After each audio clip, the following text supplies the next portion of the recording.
Alhamdulillah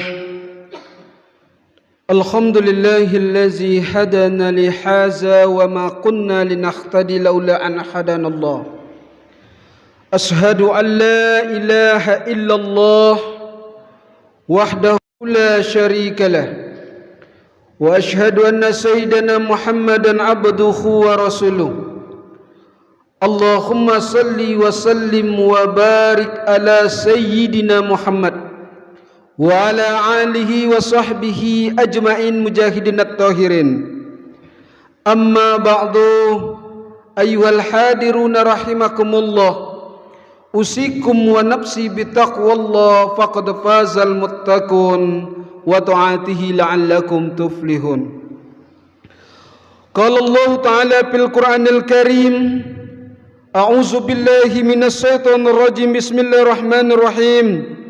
Ya ayyuhallazina amanu taqullaha wa qulu qawlan sadida yuslih lakum a'malakum wa yaghfir lakum dzunubakum wa may yuti'illaha wa rasulahu faqad faza fawzan 'azima. Shadaqallah wa shadaqallahul aliyyil azim. Hadirin sedang jemaah Jumat yang dirahmati oleh Allah Subhanahu wa taala. Hari ini tanggal 7 November bertepatan dengan tanggal 16 Jumadil Awal 1447 Hijriah. Bersyukur kita kepada Allah yang mana kita masih diberikan nikmat keimanan dan nikmat kesehatan, sehingga dengan nikmat keimanan dan nikmat kesehatan itu kita bisa datang ke rumah Allah yang penuh berkah ini. Guna dan sengaja adalah untuk melaksanakan ibadah solat Jumat yang dilaksanakan oleh setiap muslimnya. Kemudian salawat dan salam tidak pula lupa kita ucapkan kepada junjungan alam, yakninya Nabi besar kita Muhammad sallallahu alaihi wasallam, dengan ucapan Allahumma salli ala Sayyidina Muhammad wa ala alihi wa sahbihi ajma'in. Assalamu alayka ya Rasulullah, assalamu alayka ya Habibullah. Mudah-mudahan dengan memperbanyak berselawat kepada Rasulullah, hendaknya kita di yaumil mahsyar nanti mendapat syafaatnya. Amin ya rabbal alamin. Hadirin sedang jemaah-jemaah yang dirahmati oleh Allah Subhanahu wa taala. Setiap kali berkhutbah tentu ada wasiat yang selalu disampaikan oleh setiap khatib. Ittaqullah haqqa tuqatih. Bertakwalah kamu kepada Allah. Sehingga jika kita tinggalkan wasiat ini, maka kita tidak akan sah untuk melaksanakan solat Jumat dan harus diganti dengan solat zuhur jika khatib meninggalkan wasiat ini. Sebenarnya apa dengan yang dikatakan dengan takwa itu? Suatu ketika Umar bin Khattab pernah bertanya kepada seorang pemuda yang bernama Ubay bin Ka'ab, "Wahai Ubay, tahukah engkau apakah sebenarnya takwa itu?" Maka Ubay menjawab lalu bertanya kepada Umar bin Khattab, "Wahai Umar bin Khattab, khalifah yang mulia, apakah engkau pernah berjalan bersama Rasulullah di tempat lorong, di situ ada batu yang terjal, ada batu cadas? Apakah engkau pernah berjalan bersama Rasulullah?" Maka Umar bin Khattab menjawab, "Pernah." "Ketika kalian bersama dengan Rasulullah itu tersebut, apakah ketika bertemu dengan batu cadas itu tersebut, apakah kalian kembali ke belakang atau terus untuk melakukan perjalanan itu tersebut?" Maka ketika itu menjawablah Khalifah Umar, "Rasulullah terus menjalankan jalannya, tetapi dia berhati-hati." Maka Ubay bin Ka'ab menjawab, "Begitu jugalah wahai Khalifah Umar tentang takwa ini. Kita harus berhati-hati dalam menjalankan kehidupan ini dan jangan sampai tergelincir dan terterjal dengan batu cadas itu tersebut." Begitulah hadirin yang dirahmati oleh Allah Subhanahu wa taala. Makanya hadirin yang dirahmati oleh Allah Subhanahu wa taala, apakah sebenarnya takwa ini? Maka penjelasan ini kita ambil dari Imam Ali bin Abi Thalib, yang beliau mengatakan ada 4 macam takwa ini. Yang pertama, beliau mengatakan akhaufu min al-jalil, rasa takut kepada Allah yang Maha Agung. Hadirin yang dirahmati oleh Allah Subhanahu wa taala, sudahkah kita merasa takut kepada Allah? Sudahkah kita merasa takwa kita ini telah diterima oleh Allah Subhanahu wa taala? Jika ada panggilan azan, Allahu Akbar, Allahu Akbar, tetapi kita masih kehidupan dunia ini yang kita lakukan, masih aktivitas dunia yang kita laksanakan, maka sesungguhnya kita belum terpanggil yang bernamanya takwa. Tetapi ketika muazzin mengumandangkan azan, kita berbondong-bondong untuk menuju masjid, atau kita akan melaksanakan panggilan itu untuk melaksanakan solat fardu maghrib, solat fardu isya, solat fardu zuhur, solat fardu asar, dan solat fardu subuh, maka itu ketika kita panggil itu, maka sesungguhnya kita sudah termasuk dalam kategori yang pertama, yaitu akhaufu min al-jalil, rasa takut kepada Allah Subhanahu wa taala. Makanya hadirin yang dirahmati oleh Allah Subhanahu wa taala, sekarang ini kita tidak takut lagi kepada panggilan itu. Kita meremehkan. Salah satu kita meremehkan ketika azan dikumandangkan di masjid, di musola, di tempat-tempat lainnya, maka kita tetap bekerja, maka kita hanyalah hubbud dunia, mencintai dunia ini. Hadirin yang dirahmati oleh Allah Subhanahu wa taala, jika kita masih terpaku kepada dunia ini, maka sesungguhnya rasa takwa itu belum ada di dalam diri kita tersebut.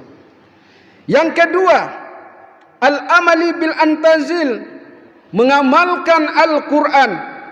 Hadirin yang dirahmati oleh Allah Subhanahu wa taala, ada yang hafal Al-Quran 30 juz, ada yang hafal Al-Quran 1 juz, ada yang hafal Al-Quran 2 juz, 7 juz dan 10 juz, tapi mereka hanya menghafal saja dan tidak mengamalkan Al-Quran itu tersebut. Setiap malam Jumat, setiap hari, bahkan setiap orang meninggal, kita selalu membaca Yasin, tapi apa yang ada di dalam Yasin tidak pernah kita amalkan.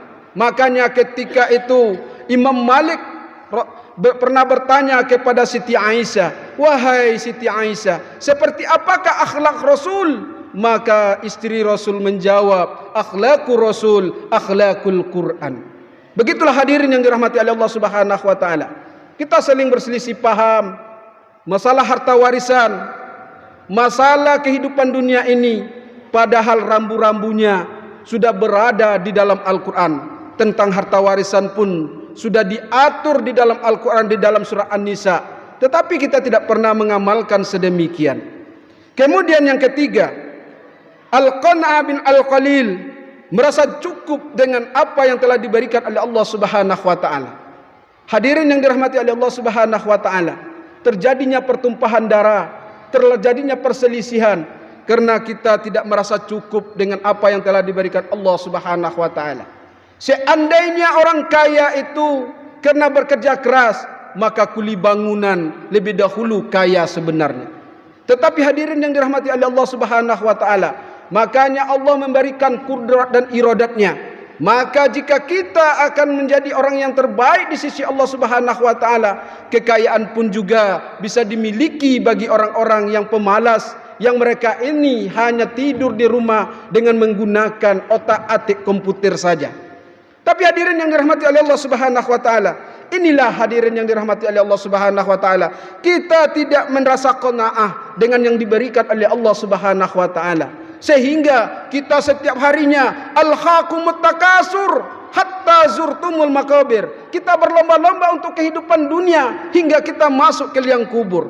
Begitulah hadirin yang dirahmati oleh Allah Subhanahu wa taala. Maka yang ketiga ini penjelasan dari Imam Ali, takwa itu adalah al-qana'ah bil al-qalil, merasa sedikit, merasa cukup dengan apa yang telah diberikan Allah Subhanahu wa taala. Kemudian yang keempat, al-isti'adah lil yaumir rahil, yaitu mempersiapkan diri untuk hari kepergian, untuk hari kematian. Hadirin yang dirahmati oleh Allah Subhanahu wa taala, kita hidup di dunia ini hanyalah sementara. Kita tengok kawan kita, saudara kita, tetangga kita yang dahulunya kita itu saling duduk bersama-sama, minum kopi, bercengkrama, tapi ketika itu mereka tidak tiada lagi. Maka kita masih hidup pada saat ini, maka kita syukuri, dan kita harus mensyukuri dengan nikmat, yaitu nikmat kesehatan dan nikmat panjang umur yang telah diberikan oleh Allah Subhanahu wa taala. Masih ada kesempatan kita untuk bertaubat. Maka sesungguhnya hadirin yang dirahmati oleh Allah Subhanahu wa taala, demikianlah khutbah yang singkat ini. Mudah-mudahan bermanfaat bagi kita sendiri, terlebih-lebih bagi saya sendiri dan sebagai khatib pada hari ini, dan bagi kita semua, sehingga dengan khutbah yang singkat ini menjadi manfaat hendaknya bagi kita bersama. Dan sebagai kesimpulan khutbah pada hari ini, sesungguhnya penjelasan makna takwa menurut Ali bin Abi Thalib. Yang pertama, al-khauful min al-jalil, rasa takut kepada Allah yang Maha Agung. Yang kedua, al-amali bil antazil, mengamalkan Al-Quran. Dan yang ketiga, al-qana'ah bil al-qalil, merasa cukup apa yang telah diberikan oleh Allah Subhanahu wa taala. Kemudian al-istiadah lil yaumir rahil, yaitu mempersiapkan diri untuk hari kematian. Demikianlah khutbah yang singkat ini. Barakallahu lakum fil Qur'anil azim wa nafa'ni wa iyyakum bima fihi minal ayati wa zikril hakim. Wa taqabbal minni wa minkum tilawatahu innahu huwal ghafurur rahim. Bismillahirrahmanirrahim. Allahumma shalli wa sallim wa barik ala sayyidina wa maulana Muhammad. Abu Bakar Umar Utsman Ali radhiyallahu tabaraka wa ta'ala an kulli sahabati Rasulillahi ajma'in.